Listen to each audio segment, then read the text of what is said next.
Muito bem-vindos ao nosso programa, né? Entrevista cara a cara. Hoje, cara a cara, põe grande nisso, no oferecimento da imobiliária Zibel, Zibel e aluguel é na Zibel. Nesse momento que nós estamos vivendo de pandemia, de economia, a gente sempre lembra que imóvel é um investimento seguro. Você nunca perde, nunca. Tanto para deixar o imóvel na locação, certo? Você compra o imóvel, não precisa grande investimento, você tem hoje aí financiamentos maravilhosos e depois tem uma receita, tem uma renda para o resto da vida. Ou vende e compra um outro imóvel, também com, evidentemente, lucro. Eu me lembro que há muitos anos atrás, as pessoas que compraram terrenos, né, ou herdaram terrenos, hoje têm verdadeiras fortunas. Isso tanto vale para o centro, como em vários bairros da cidade. Portanto, vai até lá na Zibel, que eu tenho certeza que eles vão orientar tudo certinho para você. No programa de hoje, eu entrevisto a deputada federal Carmen Zanotto. Ela tem um papel muito importante lá em Brasília, neste momento, que é a gestão, ela fala em facilitação, né, ou facilitadora, deste processo de recursos federais para os estados do Paraná, Santa Catarina e Rio Grande do Sul. Nós vamos conversar sobre a pandemia, vamos conversar sobre a troca de ministros, também falarmos sobre o dinheiro que veio a Santa Catarina e quanto é esse dinheiro e para onde ele está sendo destinado, se é que já chegou. Vamos também conversar a respeito da relação dela com o ex-ministro Mandetta. O Mandetta que acabou convidando a Carmen para gerenciar toda esta área, né? E não são do mesmo partido, não. Não tem uma relação política. Tem uma relação de respeito, mas ela vai explicar. Agora sim, com a deputada federal Carmen Zanotto, direto de Brasília, por esses aplicativos cada vez nós temos mais lançados em época de pandemia, as pessoas ficaram em casa, descobriram que é fácil conversar com as pessoas à distância através da tecnologia. Tudo bom, deputada? Oi, Sérgio, é um prazer estar conversando contigo, com os seus ouvintes da Jovem Pan News e da TVBE, aí do município de Joinville e toda a região de Joinville, agora com essas novas ferramentas que o nosso novo normal será realmente a gente utilizar mais esse tipo de ferramenta, com certeza. Carmen, muita gente aqui no norte de Santa Catarina não conhece o teu trabalho, muito menos a tua pessoa. Tu vem lá da região do Planalto Lagiano, é isso? Isso, eu sou filha de Lages, do município de Lages, da região serrana, mas atuei muito, não só no município de Lages, mas quando eu tive a oportunidade de ser secretária adjunta e secretária de Estado do nosso sempre querido e saudoso Luiz Henrique. Então, as pessoas de Joinville me conhecem da época da Secretaria de Estado da Saúde, em função dos nossos hospitais importantíssimos que temos em Joinville, que são 4, né? E a gente atua muito fortemente, inclusive na abertura do nosso Hospital Materno Infantil de Joinville. Agora, Hospital Infantil. Eu queria retornar um pouquinho. Como é que a tua vida política começou, Carmen? Lá em Lages, que, aliás, de lá saíram muitos líderes políticos, né? E você é a primeira mulher a se destacar. Mas como é que começou esse teu trabalho? No serviço, Sérgio, com certeza absoluta foi no serviço. Eu comecei minha vida profissional como recém-formada, eu me formei numa sexta-noite no município de Concórdia, na segunda eu já estava no Hospital Nossa Senhora dos Prazeres, atuando naquele momento junto com a Fundação São Camilo, de Administração Hospitalar, num levantamento sobre o hospital durante o dia. De imediato eu fui contratada, fui a primeira supervisora noturna do hospital.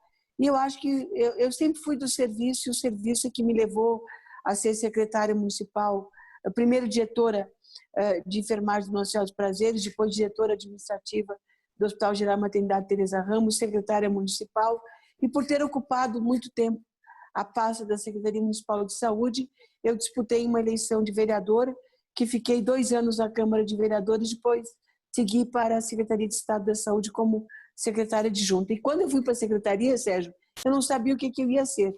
Eu estava de plantão num domingo, quando o então deputado Fernando Coruja me chamou, que ele precisava conversar com o governador eleito, o governador Luiz Henrique da Silveira, que para mim é uma grande referência, e me desloquei para Florianópolis sem saber o que eu seria, e todo mundo dizia: mas Carmen, você vai ser o quê? Eu digo: o que menos importa é a função que eu vou desenvolver. Nosso papel é de ajudar o Sistema Único de Saúde na sua construção, e acabei sendo secretária adjunta. Então, mas daí você, com o teu talento, com o teu trabalho, né, com a sua expertise, que ainda era pequena, você foi dominando a estrutura de Santa Catarina na questão do SUS. Muitos hospitais estaduais e poucos hospitais filantrópicos, se é que essa conta pode ser feita dessa maneira, à época, né? E esses hospitais estaduais e os públicos de gestão municipal e até os federais, com o passar do tempo, foram ficando distantes, né? Na estrutura, nos recursos, nas dificuldades. Como é que você, na época, trabalhava essa questão? Sérgio, na prática, a grande rede prestadora de serviço do SUS é a rede filantrópica prestadora de serviços. O que nós temos é os hospitais de estado concentrados em Florianópolis, em Joinville, temos o Lages, temos Mafra, temos Ibirama.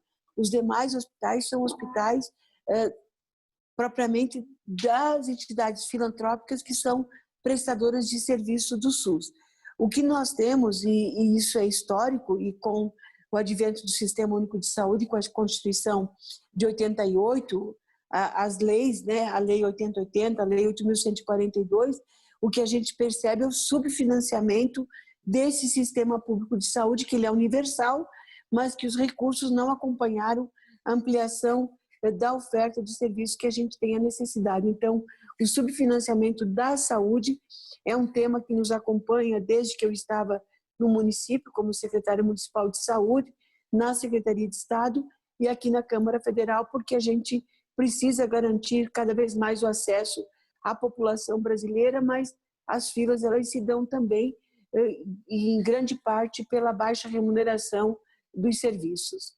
Quando você fala em subfinanciamento, né, ou um subpagamento, nós estamos falando aí de valores menores do que o custo que os hospitais hoje têm, certo? A tabela SUS não está sendo atualizada. Eu, quando falei sobre a estrutura de governo estadual, eu muito mais queria falar a respeito justamente de orçamento. O Estado gasta muito dinheiro com poucos hospitais, se comparado com a quantidade que nós temos dos hospitais filantrópicos que são distribuídos por toda Santa Catarina. Essa tabela SUS nunca vai ser reajustada?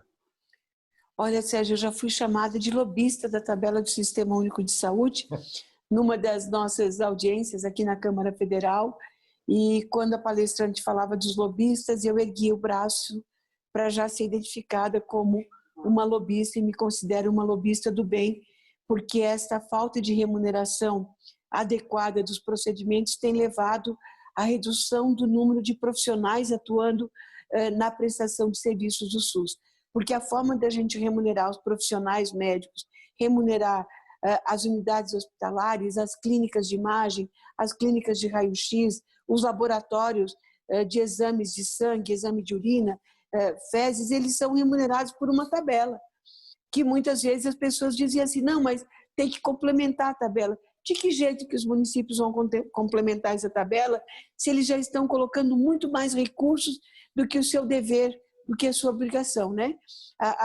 Os estados deveriam estar colocando 12%, em média estão colocando 14%, os municípios estão colocando, para a gente ter ideia, dos 15% na saúde, a média nacional já passa de 24%, o próprio município de Joinville, exatamente, já chegou a 37%, 39%, então os municípios são quem estão alocando a maior parte dos volumes para fazer frente às demandas, porque é no município que a população bate na porta e quer a cirurgia e precisa, não é quer, é de direito constitucional o acesso às ações de serviços de saúde. A nossa Constituição de 88 trouxe isso muito fortemente, mas para a gente poder garantir todas as ações de prevenção e de tratamento dos pacientes, quer seja na atenção básica, na média ou na alta complexidade, a gente precisa garantir os recursos necessários para a gente poder fazer frente a essas demandas crescentes. E por que as demandas são crescentes? Graças a Deus que elas são crescentes. Há alguns anos atrás as pessoas morriam sem diagnóstico. Hoje a gente tem um diagnóstico mais rápido. Com isso a gente consegue tratar mais o câncer, a gente consegue tratar mais os problemas cardíacos. Se a gente olhar para trás, quanto era difícil há 10, 12, 15 anos atrás uma cirurgia cardíaca. Vou de novo me reportar à cidade de Joinville. Nós temos hoje cirurgia cardíaca pediátrica no município de Joinville, que atende a população de Joinville, a região e parte da população do estado de Santa Catarina. sem a necessidade de a gente estar transferindo as nossas crianças ou para o Paraná ou para o Rio Grande do Sul. Então, nós avançamos muito, mas precisamos que os recursos também avancem na mesma proporção para a gente fazer frente a todas as demandas. Uma coisa que eu continuo não entendendo muito bem, Carmen, é o seguinte.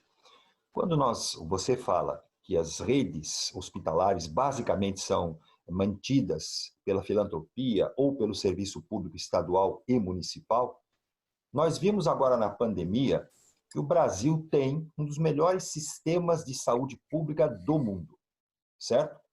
Isso a duras penas, como você mesmo falou. Isso sem contraponto algum. E quando nós verificamos que o SUS funciona, que é uma saúde, como eu disse, fantástica, né? As pessoas não precisam estar comprando planos de saúde, as pessoas não precisam ter grandes seguros de saúde, porque o SUS está à disposição. Mas uma das coisas que eu não entendo é o seguinte: por que esse sistema privado de saúde, quando ele vai utilizar, e muitas vezes, o serviço público, vou dar um exemplo. A pessoa sofreu um acidente, um trauma. Aqui em Joinville, a recomendação qual é? Primeiro vai para o São José. O SAMU funciona assim, os bombeiros funcionam assim. Então, a alta complexidade, o custo grande nesse primeiro momento, fica por conta do Zequinha, como a gente conhece aqui carinhosamente, o Hospital São José.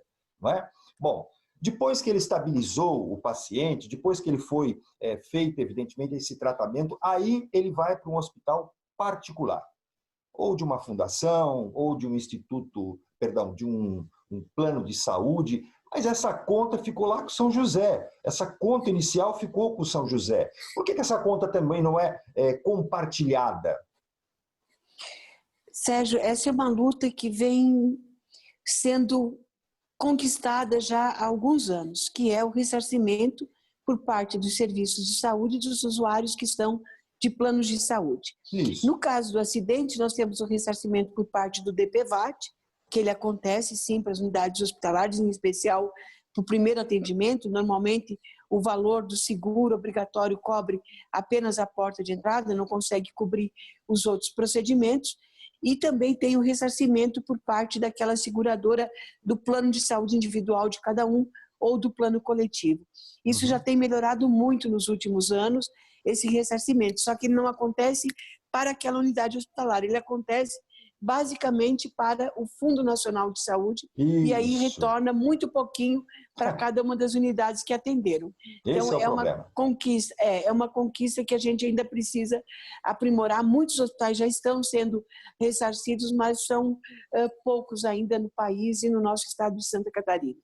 Também nós vamos falar a respeito de eleições. Ela é candidata a prefeita ou prefeito em Lages, e aqui em Joinville também é a responsável pelo lançamento de outra mulher para a disputa das principais eleições às prefeituras de Santa Catarina. Portanto, depois de um breve intervalo comercial, a gente volta com a nossa deputada federal. Quando eu digo a nossa, porque de Santa Catarina, é um instantinho só, já estou voltando.